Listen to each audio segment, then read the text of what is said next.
mungkin hal ini harus menjadi catatan penting untuk kita semua, sehingga kita menjadi orang-orang yang beragama, bertuhan, dan beradab, bukan biadab.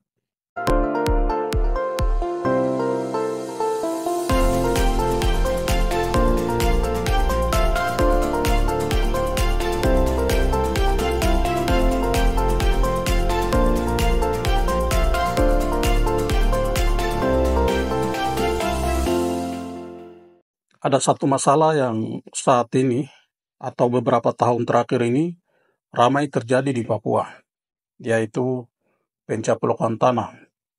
Di sejumlah daerah sedang terjadi pencaplokan tanah secara besar-besaran oleh perusahaan atau oleh individu-individu tertentu yang sebagiannya juga melibatkan pemerintah dengan alasan untuk melakukan pembangunan dalam tanda kutip ya.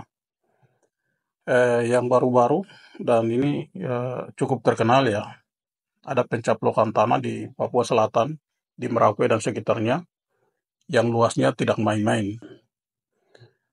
Di sana terjadi perlawanan dari pemilik tanah ya, masyarakat adat setempat, karena mereka menganggap itu sebagai bentuk pencaplokan atau pencurian tanah, dan mereka mungkin tidak dilibatkan dalam proses pengambilan tanah itu. Dan hal itu terjadi di mana-mana.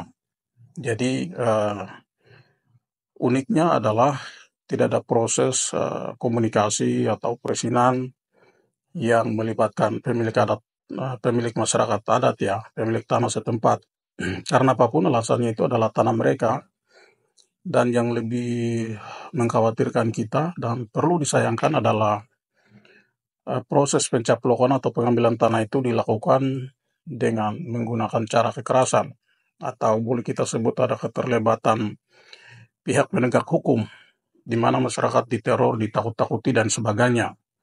Itu sebuah kenyataan yang sedang dihadapi, sehingga orang Papua itu merasa mereka sudah mulai kehilangan tanah yang telah diwariskan oleh leluhur mereka secara turun-temurun. Sehingga kemudian muncul dalam pemahaman orang Papua, dan ini sering diperbincangkan ya di antara orang Papua, dan saya kira banyak orang di Indonesia juga tahu bahwa apakah kehadiran pemerintah di Papua itu untuk membangun atau untuk menjajah. Sekalipun kita menggunakan alasan ingin membangun, tapi kalau pola-pola pembangunan yang kita gunakan itu bernuansa atau mempunyai wajah yang menjajah, maka orang Papua akan selalu mengatakan bahwa pemerintah itu sesungguhnya tidak membangun Papua, tetapi sedang menjajah Papua.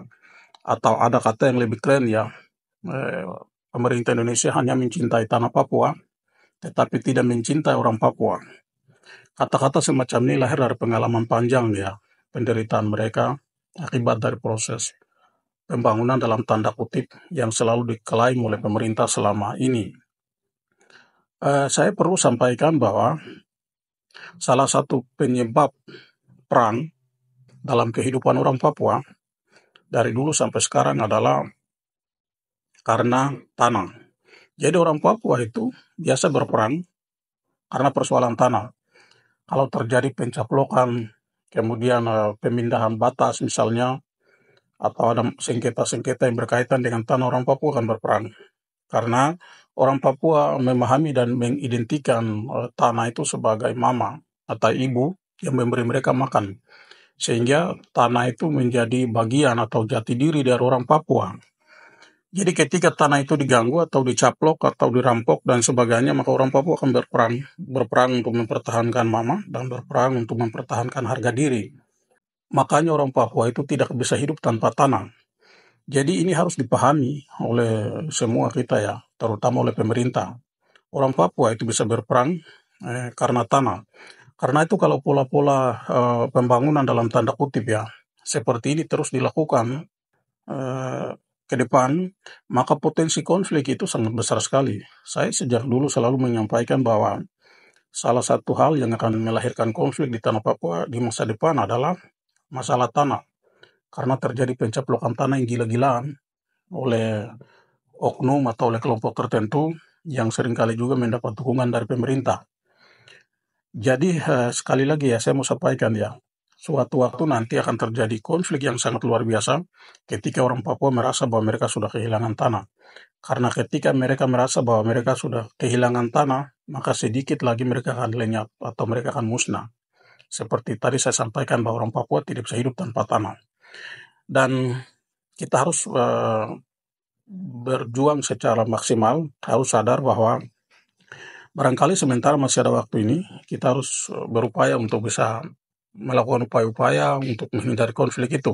Ya, salah satu upayanya adalah jangan melakukan pencaplokan secara liar. Sekalipun memang tanah itu mau dimanfaatkan sebaiknya dan seharusnya ya, melibatkan masyarakat setempat atau dikomunikasikan dengan baik. Atau sekalipun mau dijual belikan, harus dengan proses yang baik dan harus dengan harga yang sewajarnya.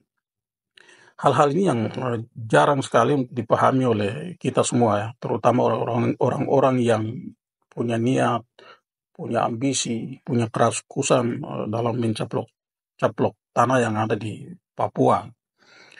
Nah, untuk ke depan, apa yang perlu dilakukan? Yang pertama, saya harap pemerintah dan oknum atau kelompok tertentu yang punya niat tertentu dengan menguasai tanah di Papua, ya harus punya perasaan kemanusiaan lah. Masa Anda hidup tidak punya rasa kemanusiaan? Anda manusia kan? Jadi seharusnya Anda berpikir bahwa orang lain juga manusia. Anda harus melihat orang Papua juga sebagai manusia. Karena itu harus punya rasa kemanusiaan. Membangun tanpa mempunyai rasa kemanusiaan itu omong kosong. Ya, sekali lagi saya sampaikan dan saya tekankan harus punya rasa kemanusiaan. Harus ada rasa belas kasihan. Kalau dalam agama saya, agama Katolik dan agama Kristen pada umumnya itu ada ajaran kasih, yaitu mengasihi sesama manusia seperti kita mengasihi diri sendiri. Nah, nilai-nilai itu harus ada dalam diri kita, terutama bagi orang-orang yang suka menceplok tanah.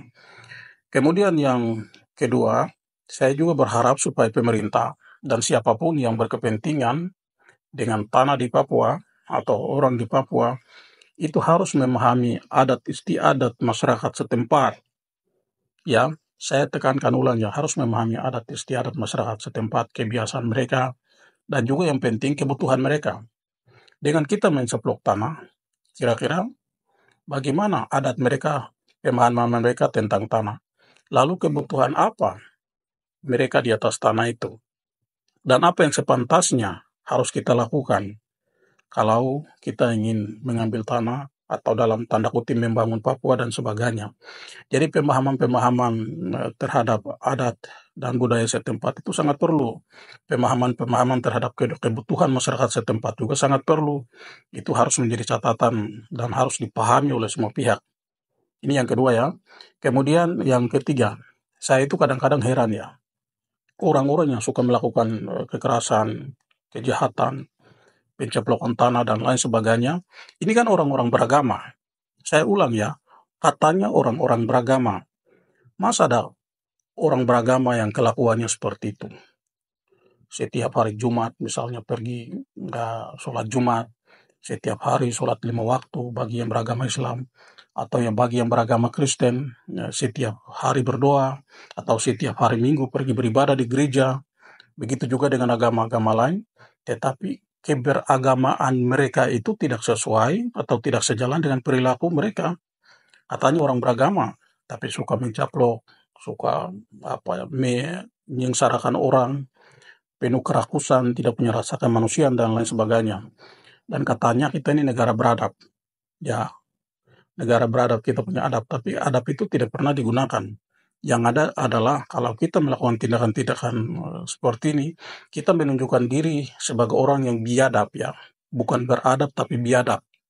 Jadi hal-hal ini, minimal 3 hal ini ya, harus menjadi perhatian untuk kita semua, sehingga ke depan kalau memang kita mencintai Papua dan orang Papua, kita melakukan pendekatan yang baik, pola-pola pembangunan yang baik, yang lebih manusiawi, sehingga orang Papua itu juga merasa diri, dihargai, dihormati, dan dibangun, sehingga ketika mereka harus kehilangan tanah, mereka bisa menikmati kebahagiaan di atas tanah mereka.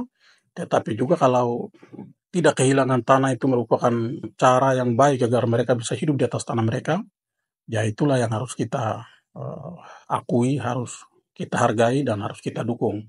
Jadi mungkin hal ini harus menjadi catatan penting untuk kita semua, sehingga kita menjadi orang-orang yang beragama, bertuhan, dan beradab, bukan biadab.